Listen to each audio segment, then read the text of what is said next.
All right, guys, what's going on? Welcome back to Everything College Football Podcast. Today, me and Nick here, we're doing our early preview for Ohio State versus Texas in Week 1, a colossal matchup, a rematch of the Cotton Bowl that just took place a couple of months ago that sent Ohio State to the national championship. What a great game that was. Came down to the final play, capped off by one of the greatest plays I've actually ever seen in college football, that forced fumble in a return for game-winning touchdown by Jack Sawyer. Nick, what a great game that was. And this is going to be a top 5 matchup to get things started in Week 1 in Columbus. Ohio State 3.5-point favorites, currently 51.5 is the total. A couple of different topics we're going to touch on here. We're not exactly probably going to offer a prediction in this video.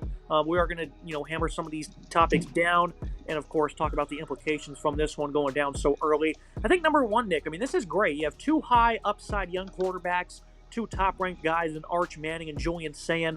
They're getting the keys to their respective programs. Arch Manning, of course, we've been waiting on this guy to get the nod, and he's patiently waited his turn. This is his third year in the program, and it's going to be fully his offense. Started 2 games last year in relief for Quinn Ewers when he was hurt. Looked solid against L.A. Monroe. Played against Mississippi State as well, and he completed 84% for 300-plus yards. Had 2 touchdowns in that one. And, of course, he came in against UTSA and put on a clinic with his arms and legs as well. Arch Manning, this is a guy that I think more than just a last name, right? He shows impressive athletic ability. He's really good, nice cross-body thrower. I like his release. Throws a really great deep ball with some velocity as well.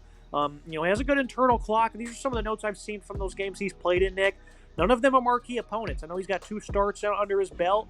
0 on the road, though, and this one's going to be on the road in one of the toughest environments in the country against the defending national champions. Arch Manning's going to be a great quarterback, Nick, but I'm just not sure if you're going to see it Week 1 in Columbus. I've always said that I think Arch Manning is more than the last name. I've been one of the highest people on him, in my opinion. I think there's a lot of people in the media that feel like he's just a last name. He can't live up to the hype. But what I've seen so far has been really impressive. I banged the drum for Arch Manning, so I think this kid is the real deal. He's certainly more athletic than the previous 2 Star Manning quarterbacks, and I think that adds a big part to his game. And I thought he looked really solid in the 2 starts that the aforementioned starts there. Was a little shaky against Louisiana Monroe, right? 50% comp rate, 258 yards, 2 touchdowns, 2 picks in his first real start. Also played against UTSA in that game and had 75% comp rate and 4 TDs. And then the first start against an SEC opponent at home against Mississippi State, 83% comp rate, 325 and 2 touchdowns in addition to a rushing touchdown. Where his legs are really a valuable part of this offense. I think you'll see Sarkisian draw up a lot of opportunities for him to run the ball this year. We saw him sub in certain situations on 3rd down, 4th down to be used his legs a little bit here and there. So I think they're going to use his legs a whole lot this year. I think Arch Manning can really do that. The speed on him is phenomenal. I agree. It's certainly tough for him to jump into the situation playing on the road at a raucous Columbus, in Columbus, Ohio. That stadium is going to be absolutely rocking in game 1 and what will be a top, 5 matchup here between 2 teams that were competing for a national title last year. But I think Arch Manning, is a really solid player that's continuing to develop and turn into one of the best quarterbacks in college football. We ranked him 6th on our list that we did, in a previous video. I think he certainly slots in there, reasonably makes sense that he slots in there. This is a kid that's got a high upside, high football IQ, and can really develop and turn himself into a star here. Will it be a trial by fire early on? Certainly, but if he is the real pro that we think he could be, he'll overcome that and make this a competitive game. Then you look at Julian Sayin, 20th ranked recruit in the class of 2024. He will have the benefit of being at home for his first career start, but he will be playing against what I think is probably going to be the better defense in Texas. Both are still elite, but I think Texas has the more polished unit coming into this contest. This is a guy who has, very high football IQ, has great accuracy, he's very poised, timing and anticipation all seem to check out. At least that's what you saw from him in high school. Played only a couple snaps last year. It's not much to gauge off of course. But Julian's saying this is a guy who committed to Alabama. Nick Saban retires. He instantly transferred out to Ohio State. And this is a team that has never had a problem with a quarterback, especially under Ryan Day. I think this is a team that's certainly going to mold this offense around what their quarterback can do, Nick. And, this is not complex at all, especially when you're a high-end talent. But there certainly is some growing pains. And I think that's why you saw Kyle McCord get so much hate, is that, he was a battle-tested player. And he was obviously a tremendous one at that. It's not going to be perfect for Sayin early on, especially against this elite defense, Nick. I think this is going to be a low-scoring game. The biggest problem is staying out of trouble. And if you're in any trouble, we'll just loft it to Jeremiah Smith, the best player in the country. So I think he's certainly going to have an easier go in this contest, Nick, and being at home is certainly a big factor. I think he certainly benefits from being at home, and I think he has the better cast of weapons around him. I know we're talking about the quarterback specifically, but I do think the cast around him is a better supporting cast on offense. Maybe not the offensive line, but certainly the weapons and running back room could potentially make that case here. I think Julian Sayin is obviously an incredibly talented quarterback. I could have seen Devin Brown being the starting quarterback for this team potentially, but he ends up transferring to Cal, moves on to find his next step. Julian Sayin was a high-level recruit at Alabama for a reason. Nick Saban saw something in him. He bounced after Saban retired, which I think was bitterly disappointing as an Alabama fan, but he finds himself in another quarterback comfortable home here with a great offensive mind to work with. Brian Hartline has been really solid calling the plays for this offense, and he's worked with some really good quarterbacks in his time at Ohio State, so I think that's certainly a good person to work with. Didn't really play a whole lot last year. Obviously, he was pretty far down the depth chart behind, the two quarterbacks in front of him, Brown and the starter last year, who was able to really put up a strong performance for Ohio State last year. I apologize, I'm blanking the name. Will Howard, that is, who's moved on to the NFL. So this is an offense that I think could be really good this year. Again, I think Sayin has the opportunity to step up at home and really get comfortable and find his footing early on. The fans will be behind him. He had a touchdown against Western Michigan in garbage time on one of his 2 attempts, but outside of that, only had 12 attempts throughout the entire season. Had a couple in the game against Michigan State when they were blowing out the Spartans on the road, so got some opportunity to test himself in a road environment here. This is a very vaunted Texas defense, right? This is a defense that's going to be very strong, going to be able to put up a lot of talented players that are going to attack this Ohio State offensive line. If you give Sayin some time to work with, I think Jeremiah Smith will certainly be a great asset early on, and they'll probably target him a lot and lean on his skills and capabilities, but Carnell Tate will also be involved in this offense. It could be a great target for Sayin early on. I think Sayin could have a really good day here, but I do agree with your assessment there that this will be a lower scoring game where I think the defenses will certainly step up and be strong, and it's really going to be more about which quarterback makes less mistakes, and that'll be the team that wins this ball game. Yeah, it's totally possible one of these guys snaps for 400 yards and 3 touchdowns. So this will be a great opportunity to, be a showcase for these young quarterbacks again. I think both of them will probably struggle particularly, but again, that opportunity is there if somebody wants to go ahead and take it. Number 2, the revamped Texas offensive line versus a new look Ohio State D-line.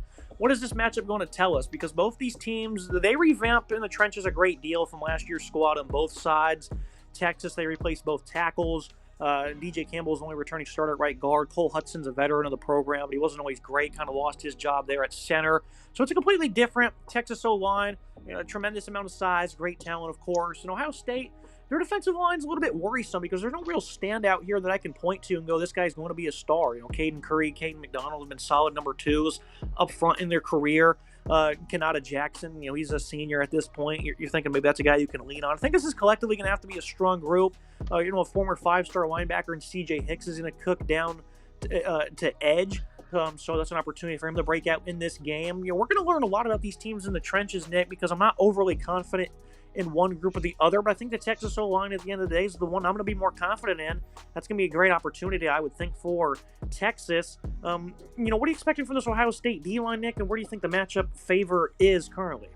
Yeah, I share a similar sentiment with you that I favor the matchup for the Texas offensive line. I think this is a unit that has a lot of guys that can actually step up and be big assets for this offense. I think DJ Campbell, obviously returning, he's a really talented player, versatile player on that right side, could play him at guard or tackle. I think he's a really talented offensive line piece that is really good at protecting the quarterback. Cole Houston has been a really solid center that could step up and be involved. I think, Brandon Baker at right tackle, obviously a younger player. You want to keep an eye on him and see what he can do. A true sophomore. Is he going to be a liability at right tackle on that left side? Has some redshirt players who are some experienced players, but overall still, you may be a little concerned about that. Some big holes to fill from last year's offensive line, but I do think this is a unit that still is really serviceable. I think Arch will be able to get the ball out quickly and kind of negate that from this pass rush. This pass rush, you have some question marks for Ohio State, right? You rattle off some decent names there. I think Caden McDonald is a guy you want to watch at nose tackle. He'll be really good. Caden Curry coming off the edge there.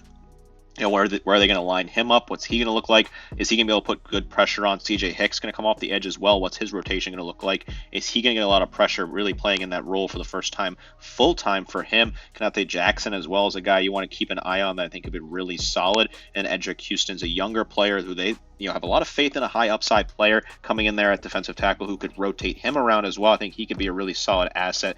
A younger guy who, didn't really do a whole lot last year, but a talented player out of Buford, Georgia, a very good good high school there, 6'3", 270. Think he can be involved in this. He had 2 pass breakups last year in limited snaps. What will his workload look like this year? I'm a little concerned about this defensive line for Ohio State. They just have a lot of shoes to fill. I think it's a really big step up here. I think the offensive line, I feel a little more comfortable with the Texas offensive line right now in May. Obviously, a lot of that can change as time goes on once we get to September, but I do like this matchup here for the Texas offensive line. Edric Houston, 5-star recruit, he should certainly impress at some point in the season. We'll see if it's week 1. It's also important to note that you don't just revamp the D-line, you also bring in Matt Patricia as the defensive coordinator. The rest of the defense returns a good amount of experience, so I'm not really worried in that area. This is going to be, I would accept back, it's going to be a different type of scheme, different type of coaching.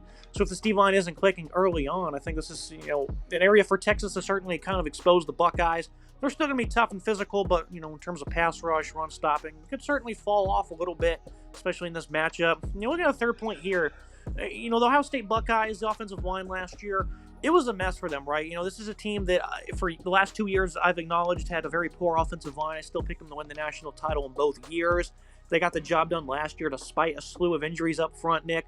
What they were able to accomplish last year, especially with this O-line stepping up against elite competition en route to that natty, it was tremendous, right? But now you go back to square one. You go and get some lower-named guys from, Minnesota and Rice. Ethan Inuwana, he only allowed 1 sack this past year for the Owls. He's likely to slot in at left tackle. Then Phillip Daniels at right tackle from Minnesota, 6'5", 315. Only played 300 snaps for Minnesota last year, and he was average at best for them. Ryan Day, though, seems to have a knack for finding these guys, Nick, because everyone they picked up in the portal comes from a lower-level school, especially these 2 tackles. They did it with Josh Simmons, who ended up molding into a phenomenal prospect, first-round pick, and he wasn't all that good at San Diego State. So I think that Ryan Day, he knows what he's doing here. He's a pretty good evaluator when it comes to his offensive line talent. The offensive line on the interior, I think they're going to continue their momentum from last year. But you're facing a big, nasty defensive line for Texas. Over time, will the Buckeyes develop these guys? I have no question. But against a guy like Colin Simmons, a veteran, and Ethan Burke, a very deep rotation of edge rushers for Texas, Nick, this could be very daunting, and it's not unreasonable to expect that. Yeah, it's certainly not unreasonable to expect that. This is a tough task early on for this offensive line that's going to face, a really strong defensive unit from Texas that returns a lot of talented pieces. So I think it's something you have to keep an eye on as we continue to develop and, talk about this matchup throughout the season. I think that the interior is solid. Carson Heinzman is a really solid center. He's going to take that next step forward. Luke Montgomery, you saw progress with him at left guard. He's a talented piece. The 2 tackles, coming out of the portal, I certainly question Daniels on the right side there. Is he going to be ready to go and be comfortable? He's going to face a ton of pressure. That's a really tough spot for him on the right tackle position. This Texas defensive line will put a lot of pressure. They return some talented players. Ethan Burke's back. I think Colin Simmons, is another guy you want to keep an eye on that's coming back for this Texas defensive line. So there's a ton of pressure early on. I think the interior will be fine. I worry about the 2 tackles on the edge. I think that's a tough matchup week 1 for them. They certainly benefit from playing at home. So, you'll avoid false starts, presumably avoid false starts. That is, maybe you still have some issues, but I think they'd be just fine playing in a home environment. It's a matchup to keep an eye on. I could certainly see Texas winning the battle on that side of the ball, in the trenches there. It's something you want to keep an eye on if you're an Ohio State fan. How are these tackles going to adjust to the step up and play early on? They're facing some incredibly talented players that are going to be running at them and putting tons of pressure on them. Can they win that battle? Got to keep an eye on that. Yeah, this is going to be a great matchup top to bottom. There's an immense amount of talent across the board. A lot of these guys will be playing on Sundays. Big concern for me with Texas would be the lack of experience at wide receiver. DeAndre Moore, he had some good numbers last year that only came across really 2 games. I think Ryan Wingo as a sophomore is going to step up and be tremendous. But the rest of the group for Texas is quite inexperienced, with Arch Manning making his first career road start. I certainly think it's going to be hard for them to generate plays through the air, so running the football and, of course, stopping the run for Ohio State, I think it's going to be a big key to this one. I see this being a low-scoring defensive game, Nick. I'm going to probably say that for the next couple of months until this one hits on August 30th. I don't expect this one to be high-scoring one bit. I'd be shocked if that is what ends up happening, but I think this will be a 4-quarter game, and the books, I think, know what they're doing, setting this one at 3.5, because that's the type of game it's going to be. I think this will be a low-scoring game. And I look at the previous matchups for these 2 schools. They've only played each other 4 times. They've split the series 2-2. I think when you look at those previous matchups, they're all quite fascinating. These 2 schools played a home-and-home in 05 and 06. Texas went on the road and won an instant classic 25-22 in 2005, would go on to win a national title that year. The year after, the defending national title, Texas Longhorns lost at home to Ohio State 24-7 in a game that Ohio State played some really good football. They would go to a national title game that year, losing to Florida. I think that's really interesting. And then the other two matchups they played last year in January in Arlington, which was a phenomenal game. That was a very close defensive game. The score got a little bit wider towards the end after some great defensive plays. And then they also played in the 2009 Fiesta Bowl. I think people kind of forget that game, but that was a really good game. If you want to go watch some college football heritage, go back and watch that Fiesta Bowl. It's a really interesting matchup. I watched someone break down that game a couple weeks ago, and I thought it was quite fascinating and interesting as to what happened in that game. Colt McCoy played some really good football. These are two historic programs battling it. Week one, this is the marquee game. It's going to be phenomenal in Columbus. This is a really good matchup. This is a big opportunity for Texas to go up there and win in there again. They've won there once before in a similar 1 versus 2 matchup or 4 versus 2 matchup, that is, in 2005. It was 1 versus 2 in 2006. So again, another top 5 matchup early in the season for these two schools. Football heritage here, football royalty, battling it out on week one. I'm super excited for this matchup. It was great to break this down in May. I'm counting down the days so this one kicks off. I think this will be kind of like a March Madness game. Those basketball games are neck and neck the whole way. And then when someone gets a 2-score lead, you feel like the game's over. And that's going to be the case here. If anyone gets a 2-score lead, Nick, it is going to be over. So this is one that could certainly get out of hand for Ohio State with a young quarterback. You make one mistake against a great defense, it's certainly going to be ball hawking this year, and you could be in a big deficit. So this will be a tight one, Nick, a great one that is certainly 50-50. A lot of implications here. Games like this, I think, in the extended CFP certainly do you favors, when it comes to strength of record, strength of schedule, and all that. So the loser here is not going to be put in a big hole one bit, but the winner is going to be at a great advantage. You would think, obviously, the seeding is kind of a joke in CFP. It really comes down to you winning your conference. But this game, I think, is going to loom large for sure. And it's certainly one you want to win, no doubt, regardless of that. Certainly one you want to win. It puts yourself in a really good spot early on. You build yourself a great resume as you move into your conference battle, which will certainly feature a lot of tough matchups for these two teams. A big game early on. The winner puts themselves in a great position early on. And I'm excited to see what this battle can bring. Two historic programs throwing down week one. Make sure you guys like, comment, subscribe. See you next time.